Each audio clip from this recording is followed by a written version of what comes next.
Assalamualaikum warahmatullahi wabarakatuh. Alhamdulillahirabbil alamin. Wassalatu wassalamu ala asrafil anbiya'i wal mursalin wa ala alihi wa ashabihi ajmain. Amma ba'd. Terima kasih atas perhatiannya untuk mengikuti perkuliahan strategi perusahaan pada hari ini, di mana pada kesempatan hari ini kita membahas bab 7, strategi bersaing pada unit bisnis, yang referensi kepada buku strategi penulis Mudrajat Kuncoro PhD dan penerbit Erlangga. Yang saya hormati Bapak Yudi Uswarojati SE MPA dan semua rekan-rekan mahasiswa Magister Teknik Industri UNPAS. Sebelumnya sudah disampaikan oleh rekan saya, Bapak Dian, sampai dengan definisi pesaing, perspektif industri, pemasaran, dan perspektif kelompok strategi. Oke, kita bisa lihat saat ini pada gambar slide 7 ini, di slide ini. Ini pendekatan pemasaran dan industri untuk mendefinisikan para pesaing.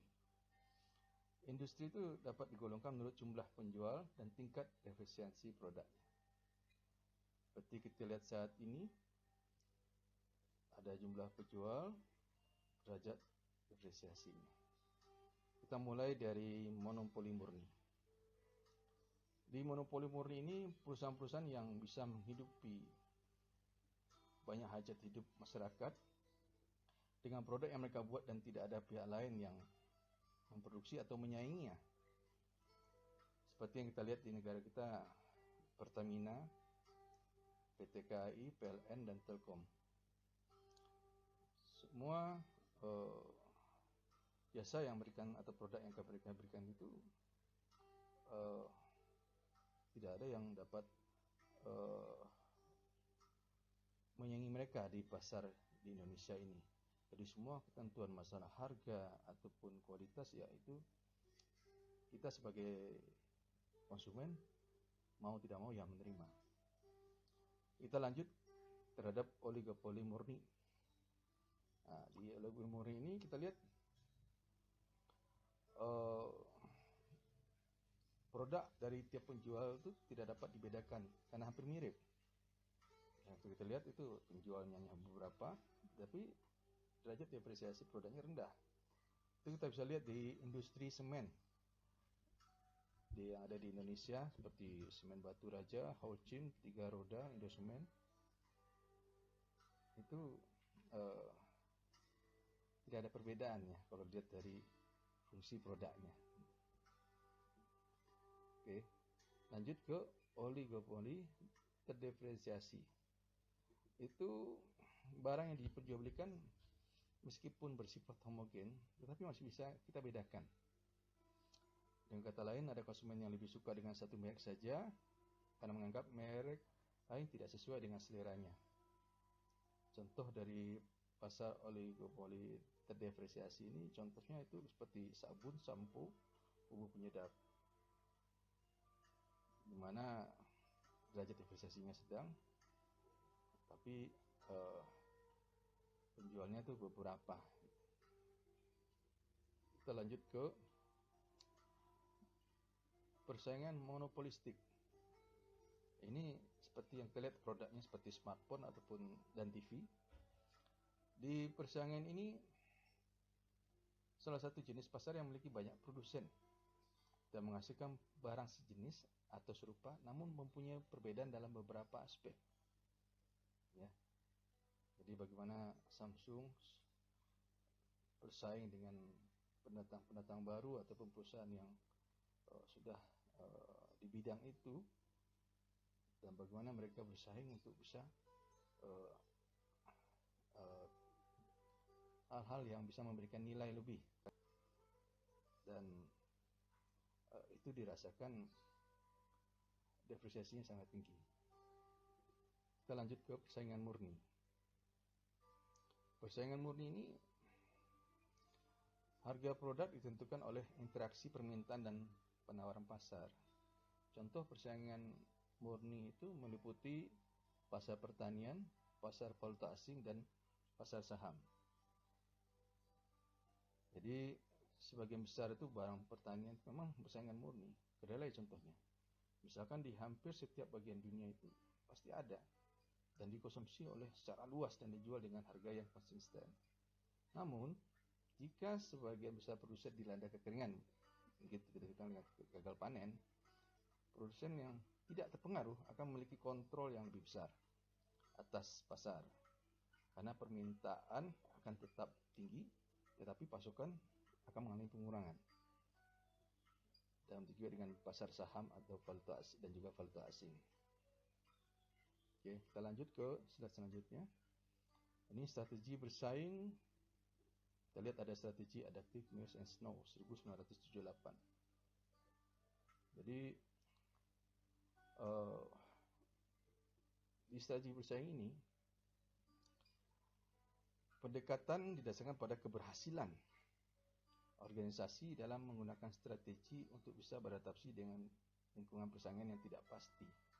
Jadi mereka tuh ada 4 jenis strategi dalam pendekatannya, yaitu strategi prospektor, strategi bertahan, strategi penganalisis, dan strategi reaktor. Kita masuk ke prospektor. Ini mengutamakan keberhasilan dalam inovasi. Ya, kita lihat strategi ini mengutamakan keberhasilan pada inovasi selalu menciptakan produk baru dan kesempatan pasar yang lebih baru. Kekuatannya ya bagaimana dapat melihat kondisi, tren, dan situasi yang berubah-ubah dan kemampuan menciptakan produk atau jasa baru untuk mengimbangi perusahaan atau perubahan lingkungan yang dinamis. Contohnya industri televisi, kita lihat Indosiar dengan program AFI-nya ya, Akademi Fantasi Indosiar, yang bisa menarik perhatian pemirsa di rumah ya dengan program tersebut. Lanjut ke strategi bertahan, Defender, mementingkan stabilitas pasar yang menjadi targetnya. Ini contohnya juga strategi bertahan ini biasanya mementingkan stabilitas pasar yang mereka itu hanya memiliki sedikit lini produk dan segmen pasar yang juga sempit. Jadi mereka itu lebih mempertahankan pasar pada memperluasnya.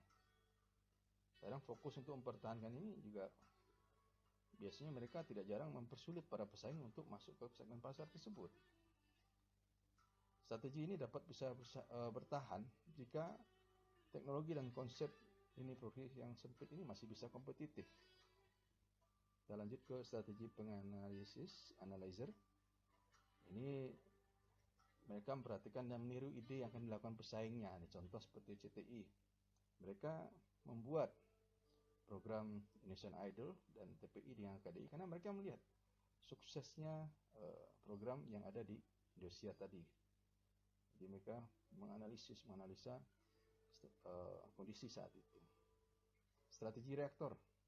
Ini organisasi yang bereaksi terhadap perubahan lingkungan. Tapi mereka ini jarang dapat memenuhi tuntutan karena tidak kesiapannya ya dari sumber daya dan kapabilitas.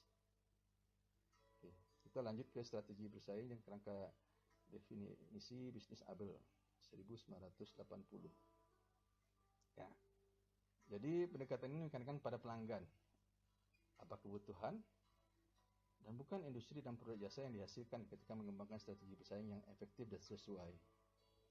Jadi ada 3 kelompok nih yang dibagi ke dalam 3 dimensi, yaitu kelompok pelanggan, siapa yang dilayani oleh organisasi, kebutuhan pelanggan, apa yang dibutuhkan konsumen yang bisa dipenuhi oleh organisasi, serta teknologi atau kompetisi inti, bagaimana organisasi akan memenuhi kebutuhan tersebut. Bagaimana yang kita pelajari sebelumnya dari manajemen pemasaran, kelompok pelanggan itu atau disebut dengan customer segment. Jadi berbagai kelompok yang akan Anda raih atau dilayani berdasarkan bisnis atau usaha yang telah ditentukan sebelumnya. Karena kita pernah tahu salah satunya segmen itu dari geografis, ya geografis yang berbeda. Terus dari demografis itu dari umur, jenis kelamin, dan pendidikan dan pendapatan. Psikografis dari kelas sosial, kepribadian, dan gaya hidup. Kita lanjut ke kebutuhan pelanggan. Apa yang dibutuhkan yang bisa dipenuhi? Bagaimana kita menciptakan nilai dan kepuasan pelanggan? Karena manusia itu mempunyai banyak kebutuhan yang kompleks, bukan hanya masalah fisik, makanan, pakaian, perumahan, dan sebagainya, tapi juga psikis, rasa aman, aktualisasi diri, sosialisasi, dan penghargaan. Jadi bentuk kebutuhan manusia yang dipengaruhi oleh budaya dan kepribadian individual ini dinamakan keinginan. Teknologi atas kompetensi inti, ya, itu bagaimana setiap manufaktur itu dari smartphone itu berlomba untuk memenuhi keinginan kebutuhan pasar terhadap teknologi yang semakin maju. Bagaimana semua kebutuhan di media sosial, komunikasi, pekerjaan itu dan kebutuhan lain itu terpenuhi dalam satu genggaman. Kita lanjut ke slide selanjutnya. Jadi berdasarkan 3 dimensi tersebut, bisnis dapat dibedakan melalui 2 aspek, yaitu cakupan persaingan, 2 seberapa jauh diferensial produk dan jasa yang ditawarkan. Jadi kombinasi keduanya itu menjadi dasar 3 kemungkinan strategi bersaing, itu ada terdiferensiasi, tidak diferensiasi, dan fokus. Nah, ini dari gambar ini kita lihat di sini. Untuk diferensiasi itu menerangkan bisnis yang bersaing di pasar luas dan menggunakan senjata bersaing yang berbeda untuk melayani berbagai segmen pasar. Ya, dari tingkat diferensiasi segmen pasar ini lebih tinggi, ya, dan cakupan pasarnya persaingannya juga luas. Bagaimana tidak terdiferensiasi? Ini menjelaskan bisnis yang juga bersaing dalam cakupan persaingan yang luas tetapi tanpa diferensiasi produk. Dan fokus itu bisnis yang berkompetisi pada pasar yang sempit, karena fokus tadi, dan hanya menggunakan satu senjata bersaing yang seragam saja. Jadi contoh kita lihat diferensiasi itu seperti gaya Facebook, Zuckerberg memiliki diferensial dalam membangun strategi bisnisnya. Jadi bagaimana Facebook menciptakan model bisnis yang dirancang untuk melampaui pengiklanan tradisional online. Jadi Facebook berusaha memiliki bisnis iklan, ya, namun juga menciptakan iklan interaktif yang lebih menyerupai papan iklan digital dibanding papan iklan yang tradisional. Jadi disebut iklan perikatan katanya. Jadi seperti perikanan yang mencari komentar. Contoh pada yang sudah ada itu pada trailer film Tropic Thunder, atau pemikiran mengenai pengiklan terkait Facebook melalui koneksi individu dan pesan. Nah, jadi kaki kedua dari Facebook baru ini mengharapkan untuk membedakan dirinya dengan mencakupi e-commerce, menjual item digital, dan kado virtual. Jadi yang dijual dengan harga murah, tidak salah seperti $1 per popnya. Juga contoh mengirim bunga digital, ya, gitar digital, dan kado-kado virtual lain yang dari seorang pengguna Facebook ke yang lainnya. Jadi ini menciptakan suatu hal yang berbeda, pengalaman dari pengguna jaringan Facebook. Yang kemudian menciptakan suasana yang berbeda, pengiklan komersil. Terus juga ketiga, Facebook telah membuka dirinya bagi pencipta atau wirausaha perangkat lunak yang dapat memberikan aplikasi pada Facebook, sehingga para pengiklan membayar pencipta aplikasi tersebut selama relevan, dan Facebook juga nikmati hasilnya. Jadi dia menciptakan diferensiasi sehingga membuat peluang untuk menciptakan keunggulan kompetitifnya akan semakin tinggi. Demikian dari saya.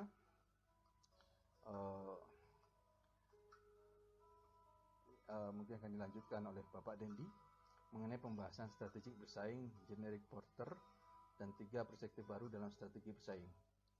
Terima kasih atas perhatiannya. Mohon maaf bila ada penyampaian yang tidak berkenan atau keliru. Assalamualaikum warahmatullahi wabarakatuh.